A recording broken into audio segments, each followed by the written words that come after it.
So hello brother and sister. आज हमारा जो टॉपिक है वो है क्लास 10th का चैप्टर 9 है, सम एप्लीकेशंस ऑफ ट्रिग्नोमेट्री। हमारा एक क्लास 10th का है, क्लास 10th।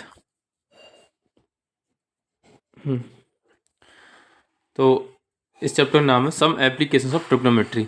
अगर आपने 8 चैप्टर पढ़ा है तो आप इस 9 चैप्टर को भी कर लेंगे।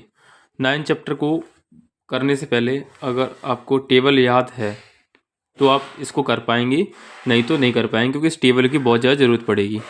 तो बेसिकली इस टेबल में हमें तीन उनकी वैल्यू याद करना ज़रूरी है।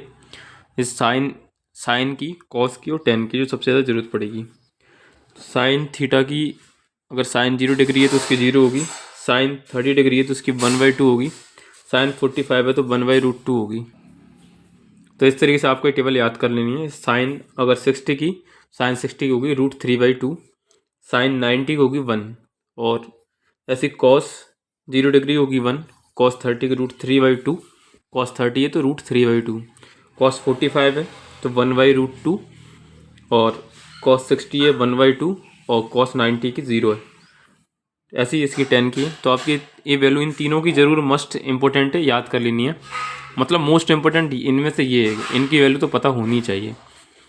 तो हम बढ़ते हैं अपने टॉपिक की तरफ। तो इसमें जो बेसिकली इस चैप्टर में देखने को मिलेंगे क्वेश्चंस में, एक होगा हमारा angle of elevation, angle of elevation, और दूसरा होगा एंगल ऑफ एलिवेशन, और दूसरा होगा एंगल ऑफ डिप्रेशन।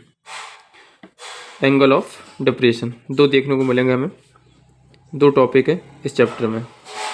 तो हमारा जो है एंगल ऑफ एलिवेशन क्या होगा, फर्स्ट वाले की बात करें तो कहीं से हमें किसी किसी की तरफ एंगल बनता दिखेगा ऊपर की तरफ। जब भी एंगल ऑफ एलिवेशन बोला जाएगा तो उस पॉइंट से आपको ऊपर की तरफ एंगल बनता हुआ दिखेगा।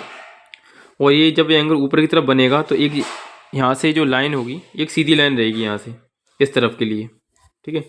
और यहाँ पे एंगल बनना है, वहाँ से इस लाइन को मिला देंगे अपन, तो यहाँ पे कोई ना कोई एंगल बन रहा होगा वहाँ से, क्योंकि इस आई से इसको एंगल ऑफ एलिवेशन बोला जाएगा। अगर बोला जाए कि बॉय स्टैंडिंग है किसी प्लेस पे, उसकी आई से एंगल बनना है किसी ऊपर की तरह। मान लो यहाँ पे कोई बॉय है, वो यहाँ पे खड़ा होकर देख रहा है इस बिल्डिंग को, तो इस बिल्डिंग को वो देख रहा है यहाँ से, तो उसकी आँख तो इधर है, उसकी आँख इधर है और ऊपर की तरफ दिख रहा है, तब एंगल बनना है उसकी आँख से और जस्ट उसकी सीधाई में। अगर उसकी तरफ सीधे में देखेंगे तो कोई ना कोई एंगल बनेगा, इस लाइन और इस लाइन के बीच में एंगल बनेगा।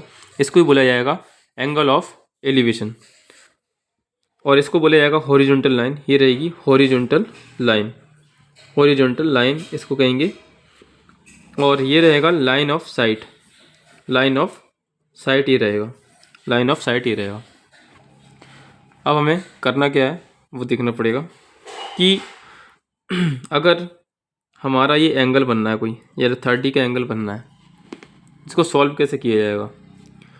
तो इसमें रहेगा ये कि इस एंगल के जस्ट सामने वाला परपेंडिकुलर होगा, और एंगल के साथ वाली जो हमारी साइड रहेगी ये वाली, इसको अपन कहेंगे बेस, इसको कहेंगे बेस, ये रहेगी बेस। और इसको कहेंगे जस्ट सामने वाली, इसको कहेंगे परपेंडिकुलर।